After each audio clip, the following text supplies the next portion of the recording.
Hi there, welcome to the Red Dice Diaries podcast. I'm John. I'm Hannah. And today we're going to be talking about top 10 fantasy movie cliches that you can use in your RPG session.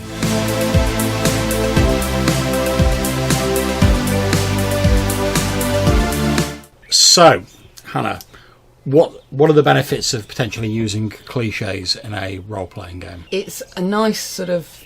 It's almost like you've got a little script that the players already had before they even got into the game. When you approach a cliche and everybody goes along with it, it means you can really get a game rolling so you can keep the action moving more quickly. Yeah, I've always thought of them as sort of like a useful shorthand. Now, obviously, you want to have bits in your game that are individual and that aren't cliche. But let's face it, if you want to convey the fact someone's like a wise old wizardly dude, if you give him like a long beard and a staff, that saves you ages of explanation and people will be like, right, got it. And yet you can break away from those stereotypes and those cliches to get more impact. But most of us are on a fairly sort of tight time schedule when it comes to running games. So if you can get across the essence of an NPC or of a place or of a scheme or whatever in the space of a few sentences, but still have an impact and so the players know what's going on, it can save you a lot of that precious game time where you can get to the players actually doing stuff. Also, if you're newer to roleplay games, the role-playing part of it can be quite difficult. And yet you come across a couple of these fantasy cliches, you've seen it in 100 movies. You can do that, and that gives you the confidence to then go on and do more roleplay. Exactly. In this episode, we're going to be talking about top 10 fantasy movie cliches that you can use in your RPG session. So, Love, would you like to kick us off with the first one? So, first one is the hero's best friend. Oh, yeah. I mean, think of like the Samwise Gamgee in like Lord of the Rings and stuff like that. This is an especially useful sort of an NPC character to have if you've got a very small player group. But equally, it's a nice sort of way to get people to sit into a role. A bard is an ideal class for the hero's best friend. It's also good as well because you can use that sort of best friend NPC, and obviously there's been like hirelings and henchmen and stuff like that in sort of role-playing games going back to like the year dot, but it's useful because you can use the best friend to imply or say things about the character. So carry on using like sort of Frodo and Sam as like an example. The reason Frodo's like a bit odd is because he's not like all the other hobbits. He wants to go out and have adventures like his uncle Bilbo. But how do you show all like what a normal hobbit's like? You haven't got time to like show all the village and get to know everyone. But if you show Samwise Gamgee, who just like really wants to just like have a quiet life and tend his garden, but he wants to go along because he wants to help his friend out, you've always got that contrast. Also, a lot of people, particularly early on in games, come up with this character who's got no background, no nothing. There's just him and his sword and his black horse. Trenchcoat McNinja sword. If he's got this mate legit. who keeps getting him into trouble, who keeps like tipping him onto missions to go and do, or keeps getting into trouble and he has to go and be rescued, it makes for a really entertaining story. Okay, so I think that's it for point 1. So point 2 is the pointless puzzle / locked door. Now, come on, we all know this from RPGs. You get down into that dungeon, you're moving along, you're moving at a good pace, when suddenly, boom, there's a huge locked door in front of you. Or there's some random, like, Zelda-esque puzzle that you cannot continue through the dungeon until you've solved. I personally am not a massive fan of these, mainly because I find they tend to just sort of grind the progress and the sort of pace of the game down to a halt. I think they can be done very well. Harry Potter, the first film, as an example. A door that's effectively locked by a 3-headed dog that's sitting on top of it. We all know the minute we see that door that the player characters are going to go through that door at some point. They haven't yet got all the information that they need to get through the rest of the dungeon. Right. So they can't get through the door right now. They have to run away and come back later with the information that they need to get through that door, with the key to that door. See, my problem with this sort of puzzle is it puts me in mind of like the old like text adventure game. You get halfway through it and then it's like, but you need the blue key to open the door. You must go back 3 levels and down into the mines to find. And that always just felt like a boring slog even back in the day with me, as a way to get you to like retread over old areas. I do agree, like if it's handled like sensibly, it can be done, but I would certainly say don't make it so there's only like one solution. Like similarly, it was quite a useful bit of character development in the Lord of the Rings in the book, where Gandalf's sitting there trying to work out how to open the door to the Mines of Moria, and he's reading that poem, "Speak, friend, and enter." And then in comes Frodo and goes, "Hang on, what's the elf word for friend?" And it shows you that Gandalf, he doesn't know everything, and yet an innocent question from this like innocent hobbit makes all the difference. I think it's an interesting point you mentioned there, love. I mean, one thing which I hadn't considered is if you are doing these sort of puzzle scenes and the thief's like sort this locked door out, you could use that as a time to then say to the other players, you know, "Oh, what are you doing? You've got a chance to talk about things." I think it all depends on sort of how the pace of the game is at the time. So if the pace is like really licking along, and I don't suddenly want it to like hit a brick wall and stop. But by the same token, if things are maybe a bit more relaxed, yeah, I could see that working. Also, it's a handy bookend for if you need to end a session or call a break. What's point 3 on the list then, love? Fantastic food and drink, which we've seen in many a movie. I think that's handy that this leads on from our last point, because these sort of food and drink scenes, these feast scenes if you want to call them, they can be really great to give your characters a bit of a breather, a bit of a time to relax. It also allows people who've like not used charisma as a dump stat to like get their game on basically, and like your bards and your people like that. You can find out useful information depending who's there, stuff like that. And as a GM, I mean, it's always useful because you can throw in little tidbits about your game world. Taverns and feasts are also really good places to put a combat scene. Think the Red Wedding in Game of Thrones, or like every tavern brawl in everything. Oh yeah. The one in Willow stands out as being really good. Well, the nice thing about those sort of like barroom brawl scenes, the way I prefer to do them anyway, is most of them probably aren't going to be lethal, really. Because let's face it, you're in a barroom brawl, you're not likely to be like pulling out your +5 Holy Avenger fireball sword or whatever and laying the smackdown on some yokel. It's probably going to be a fist fight. You're probably not going to die. You might take a few bumps and bruises. Unless anyone gets killed, like the town watch, you're probably going to like give you a bit of a warning or whatever. And I'm not saying they can't get out of hand, because players do like to burn things. But it's a nice way of sort of getting a bit of a combat in and getting a bit of a practice in, but without there being any like madly massive consequences. So if you have one at the start of a game, it can be great as almost like a rehearsal for like the actual combat sort of becoming later. It's a really good model for the combat to test out the system. Yeah, exactly. Okay, so point 4. Characters explaining their tragic backstory, and this happens a lot in fantasy films. You'll get someone turn up and they'll be like, "Oh well, I was just a boy the day they came to my village in their Black Hawk helicopters. I can still hear my goat screaming," stuff like that. How they were given their father's sword on his deathbed and all that sort of guff. Well, one of the things I find useful about this, and one of the ways I like to flip it, have an NPC who's like that, who turns up. Because like normally it's the stereotypical images. It's a player who's made this tragic backstory. They tell everybody they come across. Whereas if you have an NPC turn up, who's basically like that guy, turns up and he's talking about his tragic backstory, and you do it overblown, it flips it round a bit. It makes it a little bit different, and it's interesting to see how the characters respond to that. Because if you sort of like, "Oh, I'm not listening to like this fool," and you sort of like throw him off a bridge or whatever, you can't really then turn around later on and be like, "But have I told you about my father's sword?" I don't know, I think there is a place for that sort of thing. Yeah, in the bin. Depending on your player group, some people do love that stuff, they lap it up. Don't get the idea that I'm entirely opposed to like a tragic backstory or people putting effort into their character backgrounds. I mean, I'm running a vampire game at the minute. We've got quite a few characters with like extensive backgrounds, but they're not telling every NPC they come across all of their background. Less is more. Point 5. The next point, John.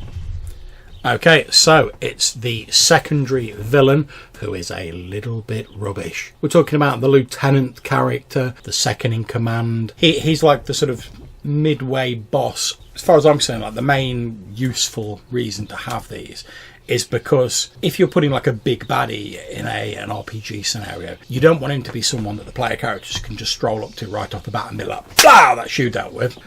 But by the same token, you want the players to have some sort of victories. You don't want it to just be like defeat after defeat after defeat until they get powerful enough to take on the main bad guy. That gives the players chance to defeat that sort of lieutenant, get themselves a bit more powerful, maybe find out about a bit more information about the main bad guy, and they're more well armed when they go on to face him. And also they've got like a bit of a victory tucked under their belt. So, you know, it gives them a bit of a chance to like get their swagger on a little bit and stuff like that, which is all good. This is where it comes in really handy to scale how your campaign's going to go. Oh, yeah. And to be able to say, oh, yeah, I am going to have this big, like, really hard villain that's going to be virtually undefeatable to begin with. But, as you say, it gives you players that little target to, like, lean towards.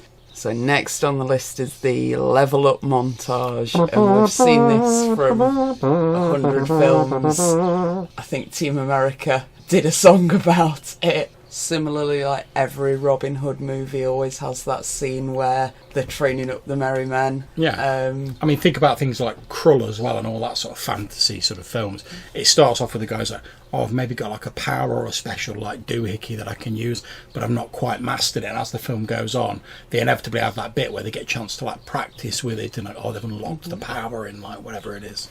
Well, this is basically the point, either in between two campaigns, in between two sessions, or in between two parts of a story, depending on exactly what's going on. Yeah. But it's the point where your characters level up, and Yeah. me calling it a level up montage. Now, obviously in traditional games, they tend to like give you XP, but also there's games where they do like milestone XP, so when you have a particularly like climactic encounter, like maybe with the lieutenant or the bad guy or whatever, that's when you level up.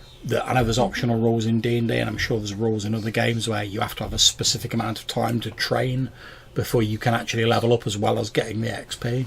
Effectively, it's just another kind of downtime. Okay, so the next point is the young hero from a poor background who saves the world. So, examples thereof. So many. Yeah, I mean, Sharp. yeah, Sharp comes from like a commoner background, sort of rises up to being in charge of a company of soldiers. Luke Skywalker, the stereotypical like farm boy who becomes a Jedi Knight. This is quite a handy sort of metaphor for role-playing games, because you tend to start off with your starting level character. You know, you're not exactly strong, you know, you've not got much experience, you're going to get your starting skills or whatever, depending on what system you're using.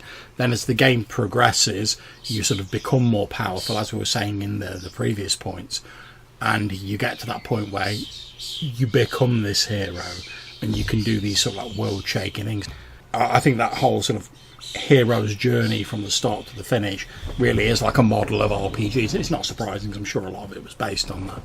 Oh, very much. But I think it's definitely a useful thing for GMs to keep in mind while you're thinking about the progression of your campaign. You know, because it's quite easy to forget, to be honest, and just sort of go, oh, well, people are going up in level, so more powerful monsters. Whereas what you should probably really be thinking is, oh, people are getting more powerful. Their ability to change the campaign setting and sort of impose their will on it is increasing. I think the threats and the sort of scope need to widen as the player characters get more powerful. What's next, then? So, you mentioned the hero's journey, and that very much leads on to the next point, which was the wise old dude who lays out the plot. Yeah, and I mean, we've got Obi-Wan Kenobi when he's talking to Luke. We've got Gandalf when he like rocks up in The Hobbit and The Lord of the Rings. Dumbledore, yeah. Certainly in fantasy novels, there tends to be the young protagonist who doesn't know much, and then there's like the slightly older and more experienced sort of mentor figure who sort of leads them into the world that they're going to be involved in and provides some handy exposition so we as the reader can find out what's going on and some of the past and stuff like that. Now, I would advise you not to do this in the same way if you're doing an RPG. So obviously RPGs are more interactive than when you're just reading a book, but you can still have NPCs who can like give out little tidbits of backgrounds. These sorts of characters, they can be quite useful, as you say, but a lot of players will jump on them and attack them or ignore them or whatever. The one way that I've found to like make them that bit more sort of that the player characters will pay attention to them is sort of going back to that hero's best friend thing. Have them be like the father, grandfather, uncle of one of your characters. So yeah, I think you're absolutely right. You've got to give them some sort of grounding, so you're not just like, and random wizard. Yeah. So next on the list, this is a proper classic. Oh yes, the skeleton or the statue's going to move! The scene pans across. Particularly actually in Scooby-Doo you'd see this, because the animation style made it stand out even more, where it pans across the scene and there's this statue, but it's been drawn differently, so you can tell it's going to be animated in a minute. Yeah. Or there's this like skeleton in whatever fantasy movie in the dungeon in a grave or something, and like you can see that prop's been made to move, that's going to move. Or in that fantasy game that we played last weekend where we went into the dungeon. Oh yeah, Johannes' ICRPG game, yeah. And there's the big statue of the evil bug creature, and we're like, that's going to move in a minute. Sure enough, it did. Yeah, of course it did. I mean, that was the point. It was like a cliched sort of dungeon crawl, wasn't it? But yeah, I mean, there's the obvious thing, like you go into a dungeon and you're like, oh, there's a skeleton lying on the floor and there's a gold ring on its finger. You'd best believe if you touch that ring, that skeleton is coming to life or some sort of trap's going to go off and you're going to regret it. I mean, you can still use this as a cliche. I mean, as Hannah was saying, when we played in Johannes' game, we all knew we were playing like a one-shot. It was put together fairly quickly because it was a replacement for another game that had to be cancelled. We all knew it was just going to be like a sort of cliche, tongue-in-cheek dungeon crawler. So when we saw the big statue, when we were all sort of like, aye, that was all part of the fun. We were all buying into it. And I think if everyone's buying into it, that's great. There is no problem with it. But also, I'm not a big fan of the whole like subverting expectations for the sake of it.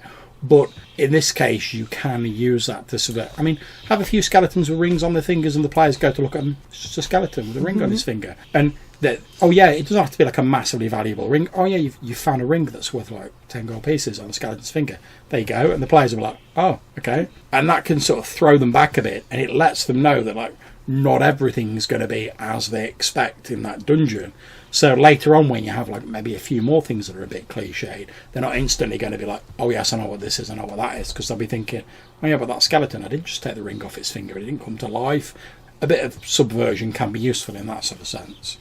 You have to accept that you are using a different medium if you're going to take ideas from film and use them in your games. Yeah, there'll be adaptation needed. You have to adapt, and it doesn't mean you can't use the cliche, it means you need to use it differently if you're going to use it. Okay, so what's our last point then, Hannah? The two great armies meeting across a battlefield. Yeah. Sharpening their swords, putting on their face paint and tightening up their armour. Yeah, it's a standard fantasy classic.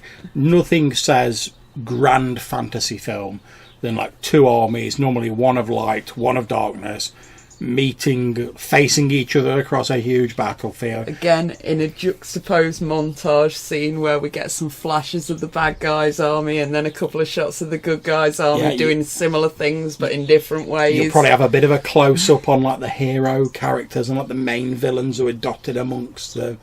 But things like this can be quite useful in RPGs. So, as well as like, obviously you don't want to play through like every cut and thrust of like a massive battle. You want to focus on like what the heroes are doing during it and sort of describe the rest in broad strokes so you can keep the pace of the game going.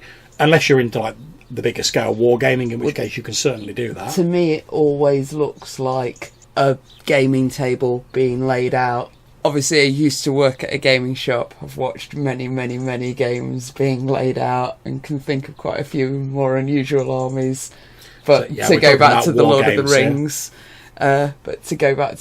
Rings, seeing all the Mamluks lined up on one side and the goblins on the other, or elves on one side. Those scenes you were talking about like at the start of the movie where they pan across like the battle line and you see the different sides, they can be very useful if you do sort of like a little cutaway or a little description in an RPG to sort of highlight the differences between like the two forces. you've just got to keep half an eye on the pacing when and if the actual big conflict begins. I personally, I don't know about you, I personally think it's far better to just have a few little vignettes of like things that happen, like little scenes during the battle rather than do the whole thing. Like big combats are extremely tedious to play through if you don't enjoy war games. Yeah. I know there are people who enjoy war games and great, have fun with it. Now, if you want what the players do to have an effect on the battle, you could always let them do their little scenes against like lieutenants and secondary sort of villains. And if they win the majority of their scenes, the battle goes well for them. If they don't, the battle goes poorly. And then you can cut to the end. As we said with like the sort of levelling up montage, you give like a bit of an overview of like, oh yes, the battle has gone poorly and the defenders, along with yourself, withdraw to the citadel and sort of bar the gates to try and keep out the enemy. And then you can move on with the rest of the game. I think one of the advantages of this approach is if you've got people who prefer a more theatre of the mind approach and don't like using like virtual tabletop tokens like I preferred to do, or miniatures, then you can still have like a big battle, but because you're only doing these small little scenes with maybe like half a dozen protagonists in, that's pretty easy to keep track of. Whereas if you're going on like a much larger scene with bigger numbers of people, it starts to get very challenging for everyone to keep in their mind where everyone is, and you really do start to need some sort of representation for that. Mm-hmm. Right, well, I think that's pretty much covered our top 10 fantasy movie cliches that you can use in your RPG session. We hope you found that useful. If you've got any suggestions for 10 top tips episodes you'd like to see in the future from myself and Hannah, you can send us an email to rddrpgpodcast@gmail.com, or you can leave us a voicemail message on the SpeakPipe website. There's a link in the description. We really do appreciate all of the contact and the feedback that you give us. So until we see you next time, from myself and Hannah, take care, stay safe, and keep gaming. We'll see you soon. Bye.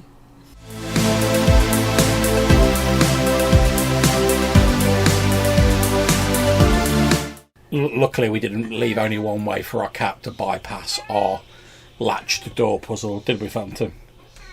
Swords! Let me tell you about swords. This is a sword my father gave me. When they first find out, like Sauron's on the rise, they don't immediately put their knuckle dusters on and go to Mount Doom to take him on, do they? And in the fourth age of man, blah blah blah. I fought in the Clone Wars, but not those shit ones out of the prequels. Obi-Wan Kenobi's such a liar. Yeah, but you know what I mean? Hobbits have got the power of love, John. Yeah, it's a curious thing.